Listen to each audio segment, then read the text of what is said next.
তো ইন্ডিয়ার কথা শুনতে হবে এখন আপনাকে, বিকজ আপনাকে এখন যদি মনে করেন যে world bank, IMF, they will help you out or they will bail you out, no, I am sorry, they will not, because the American administration is not supportive of you.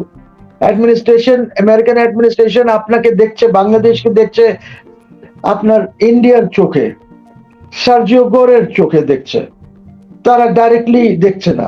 আপনাকে যদি help দরকার হয় America, আপনি যে মনে করেছিলেন, এই government যে মনে করেছিল যে পশ্চিমা আমার সাথে আছে, নো, আই এম সরি, পশ্চিমাস আর নট উইথ ইউ। পশ্চিমাস want Sheikh Hasina to be back. আর এই পলিটিক্সটা আপনাকে বোঝা উচিত, বিকজ ডেমোক্রেটস এই সরকারকে যে রিজিম চেঞ্জ করেছে, এটার মধ্যে তো Republicans were not involved, Trump was certainly not involved. তো নাও ট্রাম্প তো বলেছে যে he wants Sheikh Hasina to be back here and if possible back in power. You see, আর আমি তো আগাগোড়া বলছি যে Sheikh Hasina is a very hot potato, she is not like Tarek Rahman বা আদার্স। তার এখন গ্রহণযোগ্যতা বাংলাদেশে অনেক বেড়ে গেছে, অনেক বেশি বেড়ে গেছে। আপনি কালকে ইউনাইটেড নেশনস কে বলেন যে আসো বাংলাদেশে ইলেকশন করায় দাও between Awami League, BNP and Jamaat and NCP যা আছে, দেখেন কি পরিস্থিতি দাঁড়ায়। আপনি আশ্চর্য হয়ে যাবেন ওই রেজাল্ট দেখে। সো তারেক সাহেব যেটা চেয়েছিল যে আমি ঠিক আছে Sheikh Hasina will come back, আমিও আওয়ামী লীগকে স্পেস দেব, বাট ওনার একটা ইন্টেনশন ছিল যে 1.5-2 বছর পর দেব বা 2-2.5 বছর পর দেব, which is not going to happen. You never know, she might be here in September. সে তো ডিসেম্বর বলেছে, আমি তো মনে করেছিলাম যে হয়তো ডিসেম্বরের মধ্যে আসবে, বাট তারপরে তো সে প্রেস কনফারেন্সে ডিসেম্বর বলেছে যে ডিসেম্বর মাসে যাব, আগেও চলে আসতে পারে। সিচুয়েশন এমনই হয়ে গেছে এখন। So this government must think যে কোথায় কিভাবে কি করতে হবে। But I am very happy with the government that at least ওইসব ডাস্টবিন শফিকুল আলম বা এদের ইসে আসে নাই। সে যে প্রমোট করতেছিল ইউনুসকে, এইটা হয় নাই। ইউনুসকে আনলে, ইউনুসকে প্রেসিডেন্ট করলে এই সরকারের পায়ের নিচের থেকে জমি টেনে নিত সে। এত খারাপ লোক। So good, I congratulate the government যে ওরা বুদ্ধিমানের কাজ করেছে ফখরুল সাহেবকে দিয়ে। ফখরুল সাহেব ইজ এ লিবারেল পারসন, উনি শিক্ষিত লোক, উনি পলিটিক্স বোঝেন যে কিভাবে কি হবে। সো আমার মনে হয় যে ওইখানে যাওয়ার পরে মেবি এখানে হয়তো প্রধানমন্ত্রীকে উনি ভালো অ্যাডভাইস করতে পারবেন। এবং you see Indians think that Sheikh Hasina even election, আপনাকে আপনি যে মনে করতেছেন যে আপনি 30 না কয় সাল পর্যন্ত থাকবেন, না না না, you can not do that. Election এই দেশে দিয়ে আপনাকে দিতেই হবে, ওর আগেই দিতে হবে, মিড টার্মের মতন দিতে হবে। এখন এভরিথিং ডিপেন্ডস হাসিনা কতটুকু মোবিলাইজ করতে পারেন। এবং আমি তো মনে করছি যে আমার সাথে তো যার কথাই হয়, আমার কাছে অনেক লোকজন আসে, দেখা করে, সেখানে তো মনে হয় যে অনেক বড় মোবিলাইজেশন হবে the day Sheikh Hasina comes. কিন্তু কিভাবে আসবে, কারা সাথে আসবে, অনেক কথা আছে। আইসিটি এগুলি সব উড়ে যাবে, এইগুলি থাকবে না। এইসব এই লিগ্যাল আপিল হ্যান ত্যান এইগুলি কিচ্ছু থাকবে না, এই জনগণের সুনামিতে উড়ে যাবে এগুলি সব। স্যার, আমি জানতে চাই শেখ হাসিনা আসার আগেই কি বাংলাদেশ আওয়ামী লীগের কার্যক্রমে যে নিষেধাজ্ঞা আছে এটা কি উঠে যেতে পারে কিনা? নিষেধাজ্ঞা উঠে যাবে, অচিরেই উঠে যাবে। নিষেধাজ্ঞা অচিরেই, ভেরি সুন নিষেধাজ্ঞা উঠে যাবে। এই মাসে না উঠলে when Tarique Zia goes to meet Sheikh Modi সাহেবের সাথে দেখা করতে, হয়তো শোনা যাচ্ছে যে উনি অগস্ট মাসে শেষের দিকে উনি একবার হয়তো দিল্লি যাবেন, যেহেতু মোদি সাহেব ওনাকে প্রাইম মিনিস্টার অফ বাংলাদেশ হিসাবেও দাওয়াত দিয়েছেন। আমি জানি না, এই দাওয়াতটা বোধহয় হয়তো দীনেশ নিয়ে আসবেন, হাই কমিশনার সাহেব নিয়ে আসবেন, ওনাকে দেবেন। সো ওনার হাতে 2টা দাওয়াত থাকবে। একটা দাওয়াত হলো বাইল্যাটারাল ভিজিট প্রাইম মিনিস্টারের ইন্ডিয়ায়, আর একটা দাওয়াত তো আগে থেকে দেওয়া আছে বিমস্টেক, এবং ওর আগেও দাওয়াত দেওয়া আছে, পুরো ফ্যামিলিকে নিয়ে আমন্ত্রণ জানিয়েছিল ইন্ডিয়া। মোদি সাহেব আমন্ত্রণ জানিয়েছিলেন যে আপনারা আসেন আমার দেশে ভিজিট করেন। বাট এখন বাইল্যাটারালের জন্য অন্য চিঠি, যেহেতু আমরা এত নারাজ হয়ে গেছি, তো আমাদের মাথা গরম, তো গরুর মাংস খায়া খায়া মাথা গরম করে কথা বলি। তো যেভাবে রিয়াক্ট করেছে, ওরা বলছে ঠিক আছে দিয়ে দাও, আরেকটা দাও, কি আছে, লেট হিম কাম। সে যদি আসতে রাজি আসে আসুক। বিমস্টেক এসে যাবে না, যাবে না, কার ক্ষতি? মোদির ক্ষতি? নো। ইন্ডিয়ার ক্ষতি? নো। বাংলাদেশের ক্ষতি। এইটা গ্র্যাব করা উচিত ছিল। But this man Khalilur Rahman has always miss advised him. Khalilur রহমানের অ্যাডভাইসে সে চললে সে টিকবে না, ক্ষমতায় টিকতে পারবে না। সো খলিলুর রহমানকে ফেলে দিতে হবে।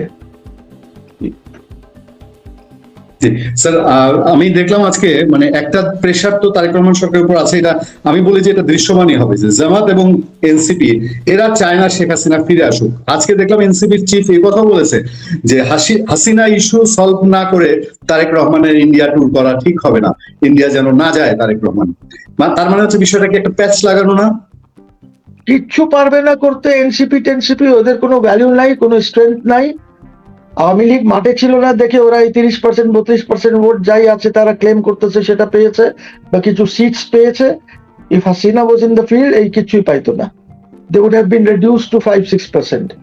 সো এখন Hasina will come back to Bangladesh. Awami League তাদের কার্যক্রম শুরু করবে, অচিরেই করবে। That day is not very far when Tarique Rahman will have to lift। এখন ইট ডিপেন্ড যে তারেক রহমান আগে লিফট করবে না ইন্ডিয়ার থেকে এসে লিফট করবে।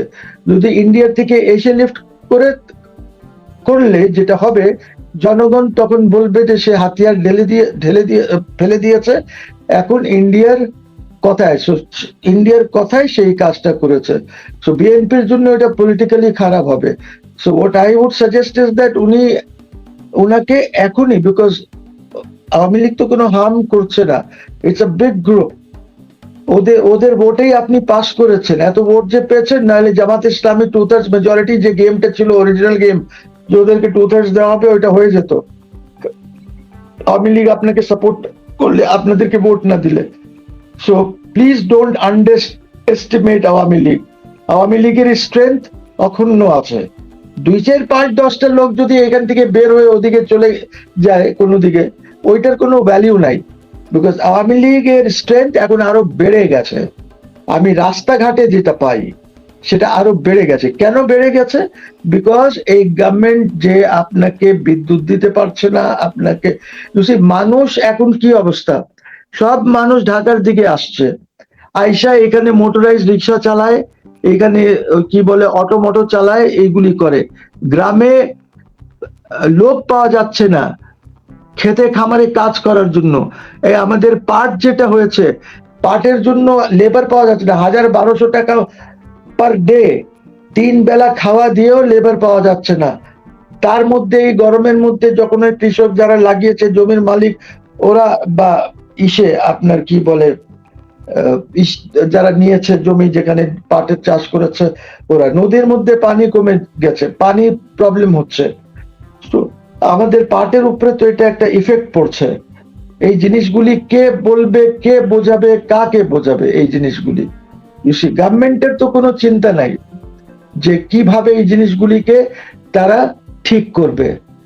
ইটস ভেরি ইম্পর্টেন্ট আপনার আজকে যে অবস্থা, আপনি আজকে এখন বিদ্যুৎ মন্ত্রী বলে যে আমাদের এইখানে সব বিদ্যুৎ এই যে অটো আর মোটরাইজ রিক্সা নিয়ে যাচ্ছে, ওরা সব বিদ্যুৎ রাত 12টার পরে বা 12টার থেকে তারা চার্জিং শুরু করে। এইটা বিদ্যুৎ মন্ত্রী বলছে। আর এইটা নিয়ে কিছু করতে পারছে না ওরা ঢাকার ট্রাফিকটা দেখেন কত, মানে এক রাস্তায় আপনি দেখবেন 4-4, 5-5, 6টা লাইন করে তারা যাচ্ছে, ডাইনে যায় বামে যায়, কোনো সিস্টেম নাই। আপনার ট্রাফিক চলতে পারছে না, আপনার আইনের শাসন নাই তো দেশে। এই আইনের শাসন কবে হবে দেশে? এই 6 মাস তো হয়ে গেল। 6 মাসের মধ্যে আপনি কি পদক্ষেপ নিয়েছেন? আমি কাউকে জিজ্ঞেস করেছিলাম যে ঠিক আছে তারেক রহমান সাহেব হয়তো যদি না যান ব্রিক্সে, যেখানে যাওয়া ইজ ইম্পর্টেন্ট, তাহলে হয়তো উনি এখন রাষ্ট্রপতি ওনার আছে, ওনার রাষ্ট্রপতিকে পাঠাতে পারেন। তো আমাকে ওই জায়গার থেকে, কোনো জায়গার থেকে বলা হলো যে না, এইটার মধ্যে অনলি হেডস অফ গভর্নমেন্টস আসে, হেড অফ স্টেট আসবে না। হয়তো বাংলাদেশ যদি মনে করে হয়তো কোনো মন্ত্রীকে পাঠাতে হয়। This is what I was told by somebody who knows about this things. সে বলেছে যে রাষ্ট্রপতি হেড অফ স্টেট এর কেউ নাই এখানে, এখানে সব হেড অফ গভর্নমেন্টস আছেন, প্রেসিডেন্ট হলো head of government, prime minister হলো হেড অফ গভর্নমেন্ট, তারা আসতেছে। And most of this countries আপনি জানেন, Russia presidential form, China presidential, Brazil presidential, Iran presidential, South Africa presidential, যে কয়টা আছে। আমরা আর ইন্ডিয়া হইলাম পার্লামেন্টারি ফর্ম বা হোয়াটএভার, আমি জানি না কি ফর্ম আমাদের, এখনো আমি বুঝতে পারছি না। সো এই হচ্ছে Purnia, we are in a very bad shape. আর দিন দিন খারাপই হচ্ছে, বিকজ বেটার হওয়ার তো কোনো সম্ভাবনা দেখছি না, কোনো সম্ভাবনা দেখছি না।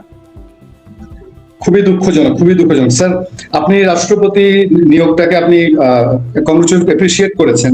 আমি দেখেছি আজকে কথা বলে বিএনপি আওয়ামী লীগ নির্বিশেষে সারা দেশের মানুষই এটাতে একটা স্যাটিসফ্যাকশন পেয়েছে যে না, মির্জা ফখরুলের মতো একজন মানুষ রাষ্ট্রপতি হতে পারে। বাট ডক্টর ইউনূসের প্রেস সচিব শফিকুল আলম সহ একটা উইং এবং জামাত বিএনপির কিছু অংশ এবং বিএনপির ভেতরেও একটা অংশ চেয়েছিল যে ডক্টর ইউনূস যেন প্রেসিডেন্ট হয়। এই মহাসর্বনাশ থেকে জাতি বেঁচে গেল, আপনার কি মনে হয়? নাকি একদম জাতি বেঁচে গেল খালি তা না, এই 2 বছরে এমনও হতে পারে যে ইউনূস সাহেবের যে আমেরিকায় প্রতিষ্ঠানগুলি আছে এগুলিও সব বন্ধ হয়ে যেতে পারে, এগুলি সব বন্ধ হয়ে যেতে পারে। Trump is also not very happy. The Americans are not very happy with him because say finance করে, ক্লিন্টন এদেরকে ফাইন্যান্স করে, সে এখান থেকে টাকা নিয়ে যায়। ওর বিরুদ্ধে তো ট্রায়াল হওয়া দরকার, ওর বিরুদ্ধে। আর আমি তো he should not be allowed to live Bangladesh. আপনি শেখ হাসিনা কেন্দ্রিক সার্জিও গোর ছোটাছুটি করছে বলে কি আপনি মনে করেন? অনেকে সন্দেহ করে কিন্তু যে সার্জিও গোর বাংলাদেশে আসলো, ইন্ডিয়া গোর এবং অজিত দোভাল মিটিং হলো বাংলাদেশের ট্যুরের পরপর, এখানে কি সার্জিও গোর কোনো ভূমিকা রাখছে কিনা? অফকোর্স সার্জিও গোর তো স্ট্রেট বলেছে যে make space for Awami League, that is one of the bigger parties, ওদেরকে স্পেস করে দিতে হবে। ইনক্লুসিভ পলিটিক্স এর কথা বলেছে, এখনো বলছে। তারেক সাহেবকে ফোনেও বলেছে এইসব কথা, and Tarique has agreed, because Tarique সাহেবের কোনো উপায় নাই তো। তারেক ইজ, দেখেন তারেক সাহেব is not a player of big canvas. Tarique Rahman সাহেব প্রাইম মিনিস্টার আছেন, কিন্তু ওনার ক্যানভাসটা যেটা আছে সেটা এত বড় না যে উনি জিও পলিটিক্যাল চেঞ্জেস যেগুলি আসছে এইগুলি উনি হ্যান্ডেল করতে পারবেন। জিও ইকোনমিক্স যেগুলি চেঞ্জ হচ্ছে সেগুলি উনি হ্যান্ডেল করতে পারবেন।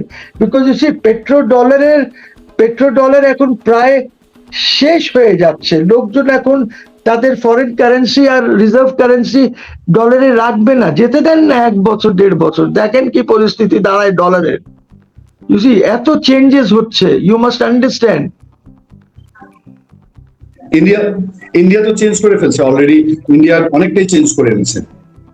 Everybody will change, I am telling you. আমি তো বলছি, আমি তো আজকে বলছি না, আমি তো অনেক দিন থেকে বলছি যে প্লিজ আন্ডারস্ট্যান্ড। আর আমার মনে হয় না যে এই গভর্নমেন্টের, যে গভর্নমেন্ট আমাদের আছে, এই গভর্নমেন্টের ক্যাপাসিটি অথবা ডেপথ আছে, আমার মনে হয় না to handle this situation. They should, এই গভর্নমেন্টকে হেল্প নেওয়া উচিত শেখ হাসিনার থেকে, নাহলে আমাদের থেকে নেই, আমরা হেল্প করতে পারি। বিকজ গভর্নমেন্টকে হেল্প করা মিনস হেল্পিং দিস কান্ট্রি, এই দেশটাকে হেল্প করার জন্য। And I am sure Sheikh হাসিনাকে যদি বলে এরা যে আপনি একটু আমাদেরকে বুদ্ধি দেন, আমাদেরকে বলেন কিভাবে আপনার সময় কিভাবে বিদ্যুতের কোনো সমস্যা হয় নাই, কিভাবে গ্যাসের সমস্যা হয় নাই, এত লুটপাট করেছেন আপনি তারপরেও হয় নাই, কেন হয় নাই? আপনার কোনো ভ্যাকসিনের সমস্যা হয় নাই, জিনিসপত্রের দাম সব একটা কন্ট্রোলের মধ্যে ছিল। আমাদেরকে বুদ্ধি দেন, আমাদেরকে শেখান যে কিভাবে করতে হবে, দেশ কিভাবে চালাতে হবে। I am sure Sheikh Hasina will help them, I am sure. কিন্তু যদি আপনি শেখ হাসিনাকে মনে করেন যে আপনার এনিমি, তাহলে তো আপনার কোনো লাভ হবে না, আপনাকে মানুষজন খেদায় দেবে মাইর দিয়া। You see, because Sheikh Hasina উপরে এখন মানুষ তো ইজ নট এনয়েড। মানুষ আর এই আয়না ঘর শুনতে চায় না। মানুষ জানেও না যে আয়না ঘর কি ছিল, এটা জানে না।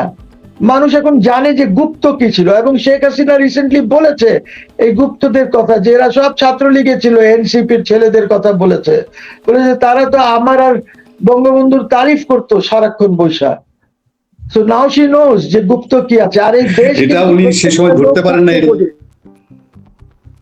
জি বুঝি নাই, স্যার আপনি কিছু বলছিলেন, পূর্ণিমা টেল মি। আমরা এই পর্যায়ে বোধহয় আমাদের একটু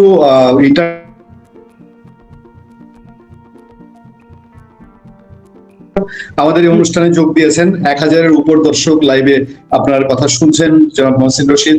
এই দর্শকদের প্রতি কৃতজ্ঞতা জানিয়ে এবং আপনার প্রতি কৃতজ্ঞতা জানিয়ে আজকের মতো বিদায় নিচ্ছি। দর্শক আসসালামু আলাইকুম, শুভরাত্রি। শুভরাত্রি, আসসালামু আলাইকুম।